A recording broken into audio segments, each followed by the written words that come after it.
belong here. I'm much too young. The darkness holds me. I'm all the way decent now because I was a couple years ago. My auntie had a birthday party. She lives on the West Bank, and I'm over there, and my cousin, extended family, Clay is running the DJ booth. He DJing, and so I bring my saxophone because I bring my saxophone pretty much everywhere, and I'm like, I'll play a tune or two. So I hop up and I play some stuff with Clay, and my auntie is like, well, you got really good. I'm like, thank you. Yeah.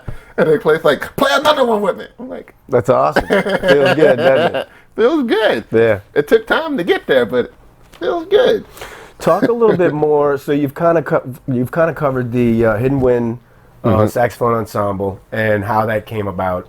Talk about some of the other projects that you're involved in, just how they came about and what y'all are currently doing, because you're in several. Oh, yeah, I'm in several. So the New Orleans Concert Band came about because University of New Orleans, as universities do, got rid of the music education program. And that reduced the student count in the Department of Music substantially. Like, it went from being like 300 and something students to being like 80. You know, because there was no music ed program. Like, most people do music ed. At that point, what are they in? What are the 80 people in? Jazz, mostly. The jazz studies program. Oh, okay. Yeah, because still. So what is it? It's like jazz history? It's and not... I'm pretty sure I got those numbers wrong. No, it's jazz studies. So it's jazz composition, it's jazz history, it's jazz performance. Gotcha. It just shrunk down. Yeah, but it shrunk down. So most of the students all of a sudden in the music department were in the jazz studies program. Gotcha. Well, you still got the conducting program and the voice and the instrumental people, but most of them were music education. Gotcha. So they were doing these other stuff, but they were music education primarily. Because what's the point? Why do you need to go to school for music when you can just learn music and just play? Yeah. You know, you're getting the music ed degree so that you can also teach it with credentials. Gotcha. You know, that's the purpose. Yeah. So when that happened, the wind ensemble pretty much fell apart. Not enough players, and so in order to keep us playing, and because we were such good players, the director was like, "You are welcome to join the New Orleans Concert Band." So I joined the New Orleans Concert Band, which was already practicing at the university. And you said it was separate of the university. They've been around since 1979. Gotcha. It's a pretty long-running organization, founded by a guy named Peter Dombarian. He's a legendary figure in the band world here in the city. Okay. Right. A lot of the people in that band are still like his former students. Right, back from when he was a band director at local high school or something or another, I don't remember. But anyway, so that happened. So that's why I'm part of that band. I think I'll continue to be part of that band. We do such good music. Where do you perform? What are the performances like? So we perform normally at the University of New Orleans, at Audubon Park, 1 to 2 times a year. If we can get there, we like to play at Lafreniere Park in the what they call it, the classical meadows or something. I forget what they call it, but in the little meadows part of Lafreniere Park right up here. So we usually do 4 to 5 concerts a year. This year we're doing 5. So University of New Orleans is where most of the concerts are. So what y'all are rehearsing for the bulk of the year, and then you play several concerts and at the end of the year? We just do one a week.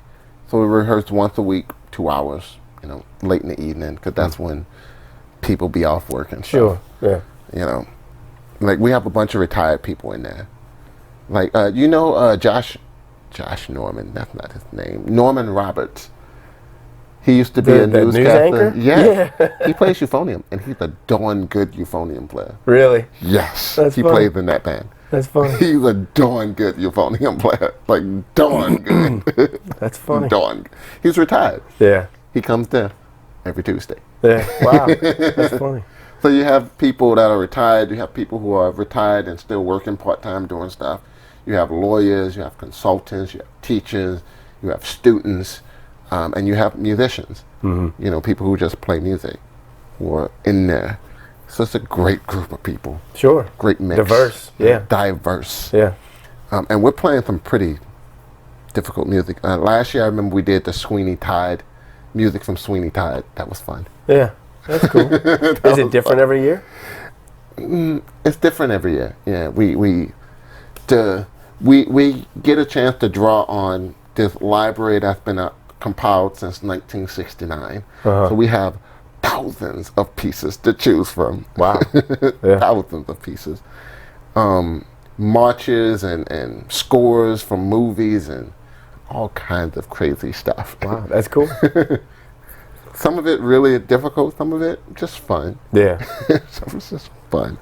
We have Rhapsody in Blue, for instance. That's cool. We played that one year. That was fun. But that's that band.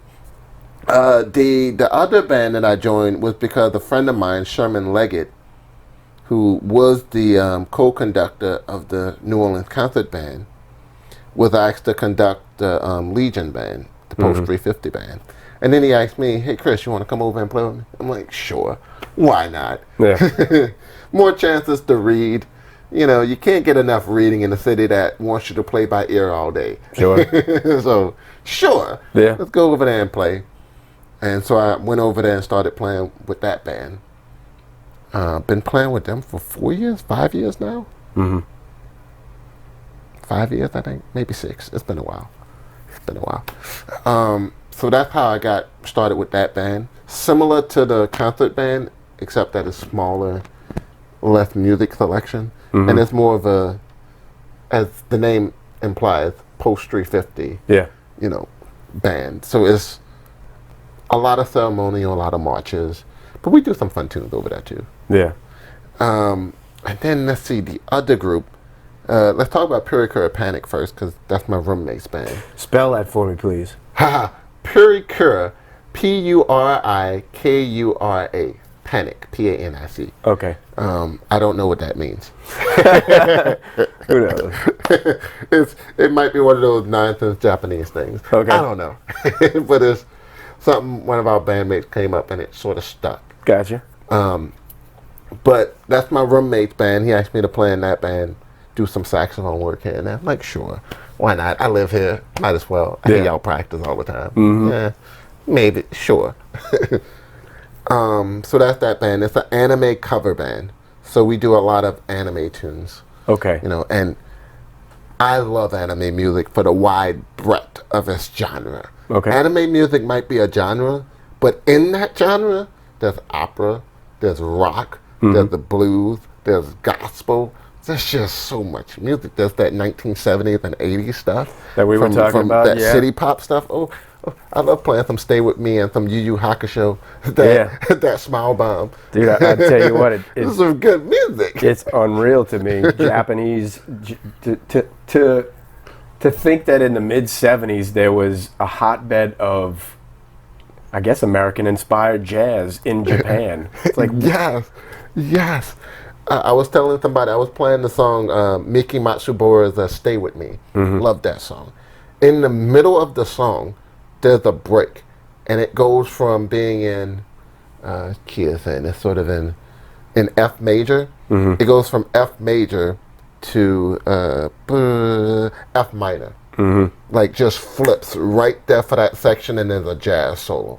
A saxophone playing a solo in that middle section. Nice. And I'm like, listen to that. That's straight up jazz right there. That's straight up F minor, blues, scale, altered stuff all over the place. Yeah. And then they go back to F major. Sure.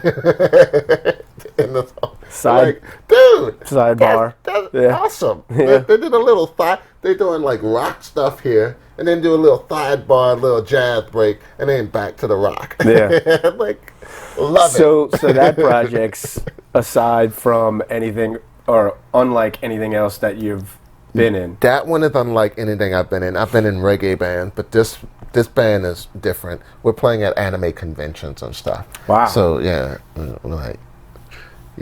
we're trying to. Well, I guess we're piggybacking off of that anime resurgence, I guess. Sure. Because it's definitely everywhere. I see people with the Dragon Ball Z shirts and the Demon Slayer shirts and the Attack on Titan shirts, and I'm like, yeah, all this anime stuff, all this anime stuff everywhere. And for a guy that loves the stuff, yeah. I used to be anime club president at the university. Oh, okay. Always doing multiple things. Always doing multiple Sure. things. Yeah. And so I was like, this is, this. I feel this. Yeah, it suits you. I feel this. Did it occur to you before you linked up with your roommate to do this cover band? Did it occur to you? Yes. The depth of the genre. Oh of music? yes. Yeah. Oh yes. Because I've been watching anime since Dragon Ball came on at 6 a.m. in the morning when I was a kid. Mm-hmm. So it was Dragon Ball and then Sonic. Sure. And I always liked Dragon Ball more than I liked Sonic. Yeah. Sonic was alright. But Dragon Ball was funny. It was raunchy. But something a kid really shouldn't have been watching. But right. A lot of shows at that time, like Batman, Definitely. the DC Batman was so dark. They Yeah. would not put that on television for kids now. Right. I'm just, you know. Yeah. It's true. But even back then, so much music that I listened to, I remember listening to watching a show called Elven Lied, which is about an experiment done on these humans that gives them superpowers or something or another. And the opening song to the show is the Gregorian chant. What? In Latin. Where'd that come from? In Latin. Yeah. That's crazy. It's in the style of a Gregorian chant. And I'm just like, what? Really? And then I'll listen to like there's a show I like called Gunslinger Girl. The opening of that one is pure rock, like in the style of the Carpenters, like rock music. And Really? I'm just like, Yeah. And then Yu Yu Hakusho is of course guitar driven, guitar heavy, sort of grungy, sort of rocky. Yeah. And it's just it just drew me in. Yeah. But it sounds And then you have Nudame eclectic. Cantabile, which is pretty much just classical music. Yeah. All day. Just up and down classical music. Your Line April got people turned on to Claire de Lune again. Love that song. So what y'all are playing in the In the Purikura Panic in the anime cover band? the anime cover band, so what y'all are playing is it also as diverse as all of these styles, or do y'all remain in one vein? Not yet. It's mostly the rock heavy stuff because our band leader is a big Foo Fighters fan. Okay. Big Foo Fighters fan. you don't see if you look around the house enough, you'll see it. Mm-hmm. Big Foo Fighters fan. So he's in that rock sort of vein a lot. So a lot of the songs right now are either guitar heavy or, they're pretty much just 1, 2, 3, 4 on the drums. Okay. Nothing wrong with that. Sure.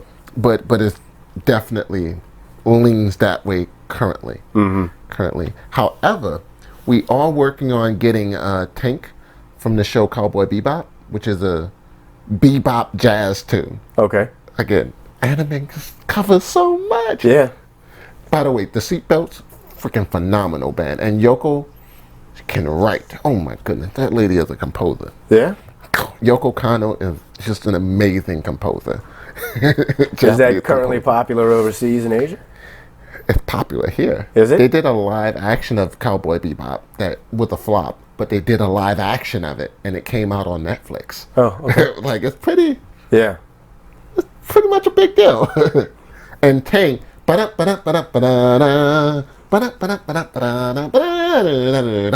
It's all over the place. It's bebop. Yeah. It's bebop. It's straight up bebop. That's funny, huh? And the whole album is just amazing like that. They just Yeah. the whole album. Well, so y'all are performing. Are y'all gonna put out any albums? Eventually, yeah. Yeah, that's in right it. now we're performing, but yeah, that's the plan. Yeah. The plan is to at some point in the near future get together, get an album together. Really for promotional purposes to get out more places. Yeah. Well, I would assume though it would only be natural to like implement the sync licensing immediately, because I mean the greatest thing that could happen is it gets picked up by an anime series or something. Exactly right. Yeah. Exactly right. You're on our Sure, yeah. on our mind frame. Promo, That's where we at. promo. That's cool. Where does performing at these conventions bring y'all to? Where do you go? Let's see. The latest one, they were in Shreveport. Went to Shreveport for, I forget the name of that kind. We've been to, when the kind came here to New Orleans, the Mecca kind, we played there. Japan Fest is coming up. We're playing at Japan Fest at the NOMA Museum of Art. So we'll be playing at Japan Fest. So Alabama, Dallas, upstate Louisiana. We wanted to do the one in Jackson, but we couldn't. But yeah, so regionally at the moment. There's plenty though. It sounds like. There's plenty. Yeah. There's about 20 or 30 anime conventions a year.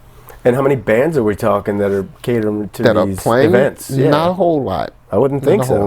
Not a whole lot. That's interesting. Yeah, so it's a niche market. It's a niche market at the moment. Sure. And we're revitalizing as anime becomes more popular and more mainstream. More and more of the clubs around, like the Mushroom, shout out to them for doing one of the first anime nights in the city. The first anime night that I know of in the city was at the GOAT that we played at. Okay. It was part of Fan Expo. It was the official after party of Fan Expo convention that came here to the city. Yeah. That's the one we played at here. Huh. So we were the official after party. Yeah. At our anime night. That's cool. And the GOAT hosted it. Shout out to them. Yeah. Gasa does an anime night now. Really? Yeah. That's funny. You know what's these peculiar? things are picking up a little bit. Yeah. You know what's peculiar though, if you'll notice, after about 20 years, there's inevitably there's a resurgence because it's now vintage and that's chic by some standard. Do you know what I mean? Yeah. People start to wear shirts that are 20 years old on purpose. Do you know and sometimes don't know what they're wearing. Right. Or, it's a reprint made to look like a 20-year-old shirt.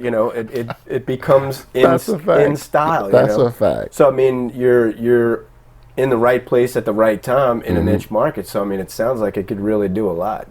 Sounds like it. Yeah.